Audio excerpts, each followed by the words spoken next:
Now we have Dr. Vivek Sunabbarji, Principal KJ Somaiya Institute of Technology.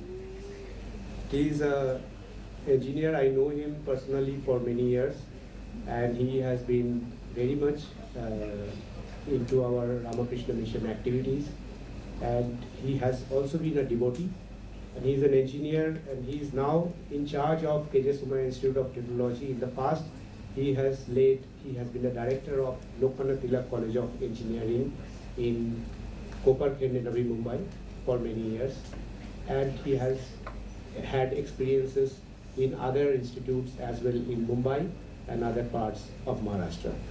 So may I request Dr. Vivek Sunabbarji to deliver his address, please.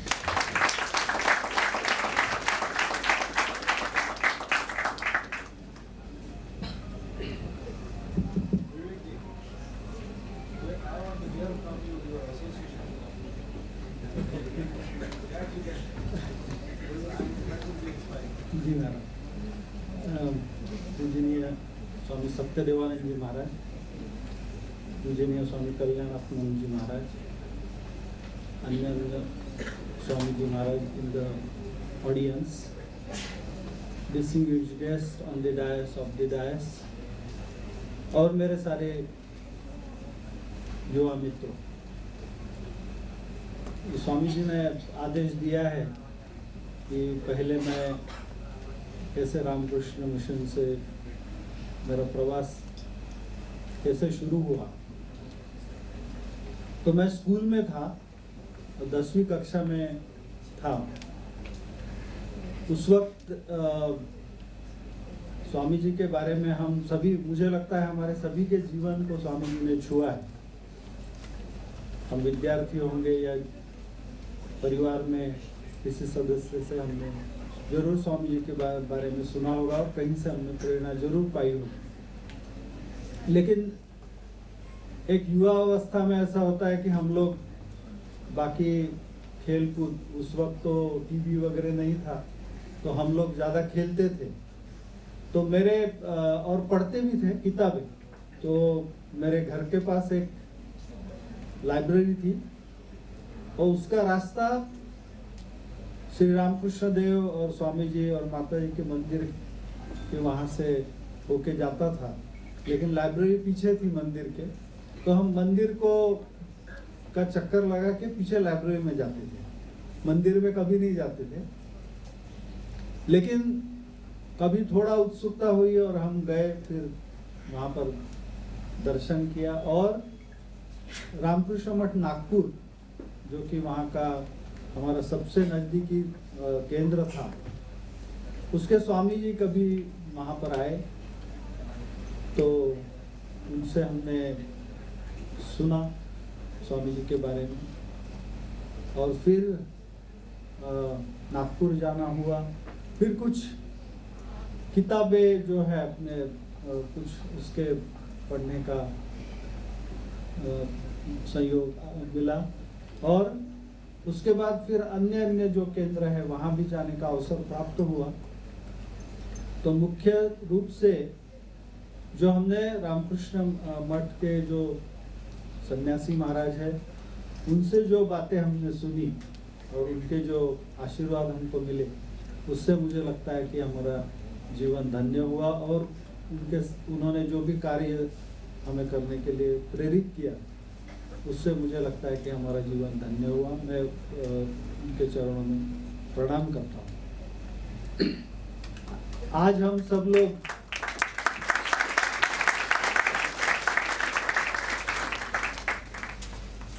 Swami Vivekananda ji, जो विश्व मानव महापुरुष, हमारे सभी के प्रेरणा स्रोत, उनको हम एक हमारी आदरांजलि उनके आज इस जन्म दिवस पर समर्पित करने के लिए यहाँ एकत्रित हुए हैं।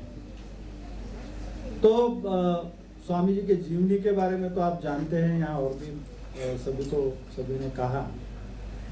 मुझे लगता है कि स्वामी जी अमेरिका में आते हैं 1893। तो मुझे लगता है कि वहीं से एक भारत की हमारी जो प्रतिमा है अन्य अन्य देश जो हमको देखते थे उस समय, उसमें जो परिवर्तन शुरू हुआ वो स्वामी जी ने जब कदम रखा अमेरिका में, तब से हुआ। क्योंकि आज अमेरिका के जो भी राष्ट्राध्यक्ष है अभी और इनके पीछे भी जो हुए, उनकी बातों में स्वामी जी आते ही हैं। वो स्वामी जी के बारे में कहते हैं कि हम लोग उनके आभारी हैं कि वो अमेरिका में आए।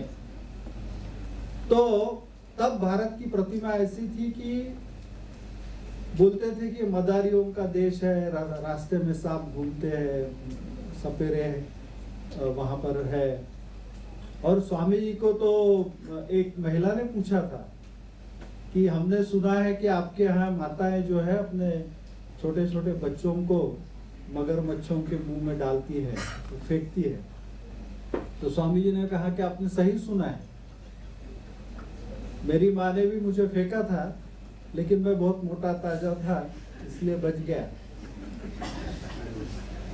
और इसी के कारण आपके बीच में उपस्थित हो सका हूं। तो ये धारणा भारत की थी। आप सोच सकते हैं, हमारा इतिहास भी काफी गरिमामय है, लेकिन फिर भी भारत की ऐसी प्रतिमा उन देशों में, और वो सोचते थे कि हमको धर्म प्रचारकों को भेजना चाहिए भारत में, नहीं तो ये लोग ऐसे अज्ञानी रहेंगे, अंधकार में पड़े रहेंगे। लेकिन जब स्वामी जी को उन्होंने देखा, स्वामी जी को सुना, तो उन्होंने कहा अरे ये तो बहुत महान देश है, ये तो अपने बहुत आगे है, बहुत ज्ञानी लोग हैं यहाँ पे। मुझे लगता है कि वहां से धर्म, उनको लगा कि वहां से धर्म प्रचारक भारत में भेजने चाहिए और उनसे हमने ज्ञान प्राप्त करना चाहिए। मुझे लगता है स्वामी जी की सबसे बड़ी देन जो है पूरे दुनिया को, और विशेषतः अपने भारत देश को, भारत देश की प्रतिमा को उन्होंने बहुत ऊंचाई पर पहुंचा दिया। अब मुझे जो विषय दिया गया था, स्वामी जी ने आदेश दिया था कि शिक्षा के ऊपर बात करें, समय कम ही है, लेकिन हम 2 व्याख्याएं जो है, स्वामी जी ने जो शिक्षा के बारे में कहा, स्वामी जी ने कहा शिक्षा क्या है और शिक्षा क्या नहीं है। स्वामी जी कहते हैं कि शिक्षा अपने अंदर अंतर्निहित जो पूर्णत्व है, हमारा पूरा ज्ञान हमारे भीतर है। स्वामी जी ने बहुत अलग व्याख्या शिक्षा की।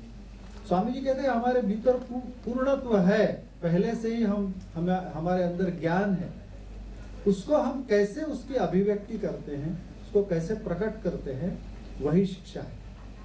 स्वामी जी ने बड़ा अच्छा उदाहरण दिया। स्वामी जी विज्ञान के भी बड़े बहुत अच्छे विद्यार्थी थे, तो विज्ञान की बातें बहुत करते थे। तो स्वामी जी ने न्यूटन का एग्जाम्पल दिया। स्वामी जी ने कहा कि एक सेब गिरता है झाड़ से, और न्यूटन कहते हैं कि ये गुरुत्वाकर्षण की शक्ति है। तो स्वामी जी कहते हैं क्या सेब नहीं था पहले से? क्या गुरुत्वाकर्षण शक्ति नहीं थी पहले से? सब कुछ था।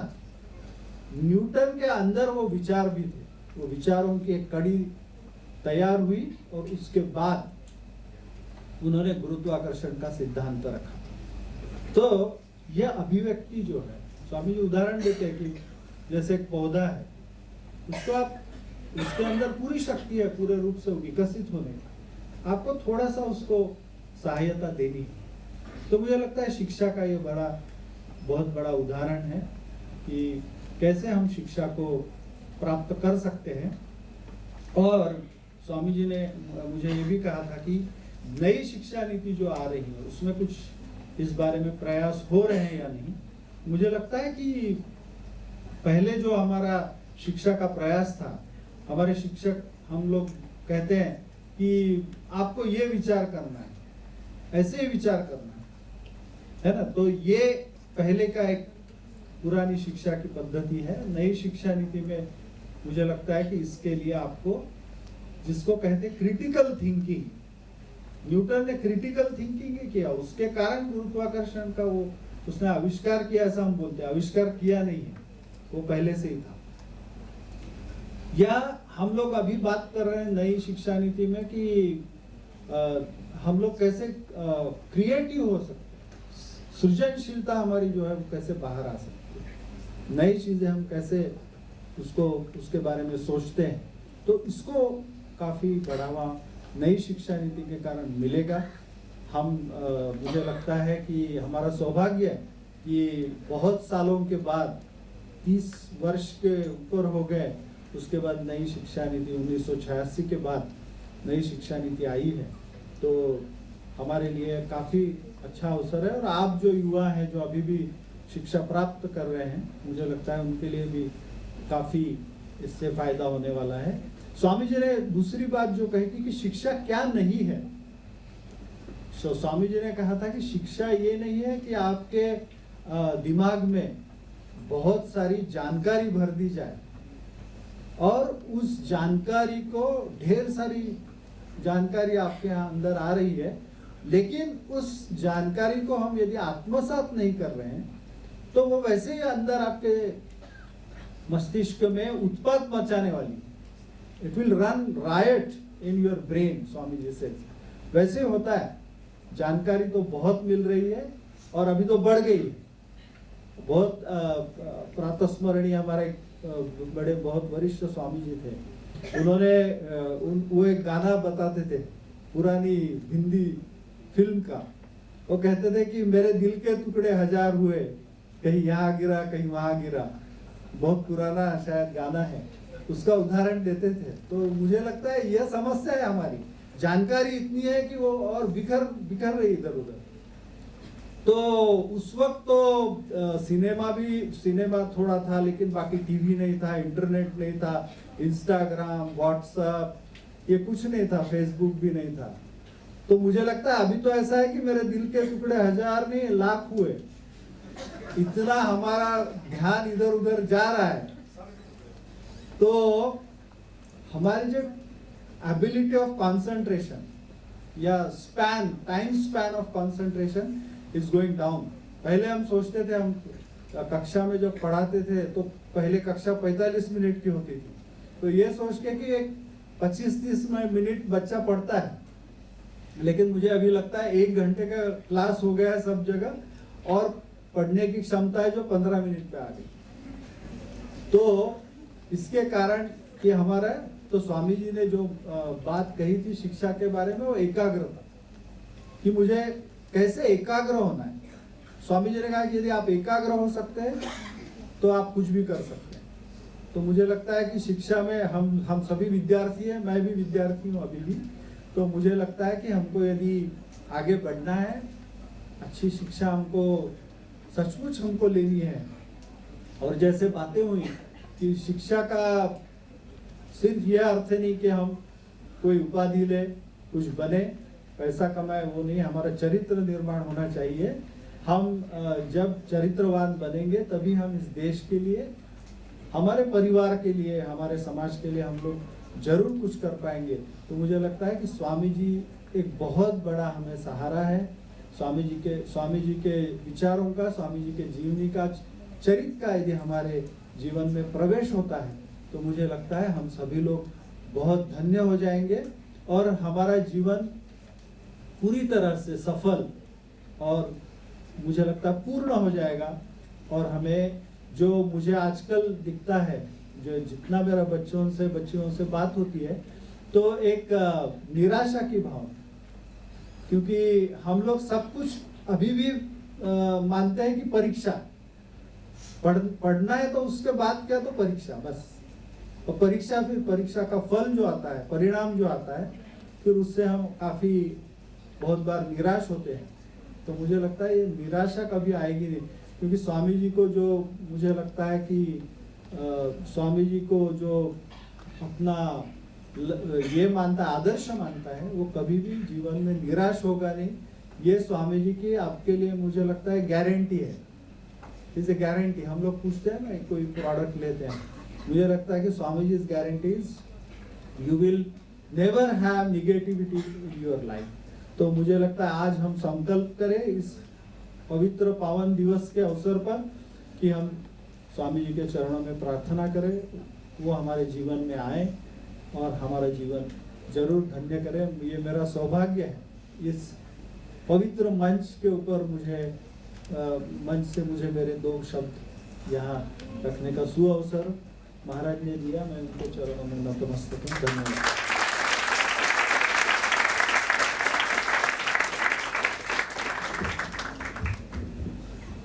प्रणाम एंड धन्यवाद श्री विवेक सुनाबर जी।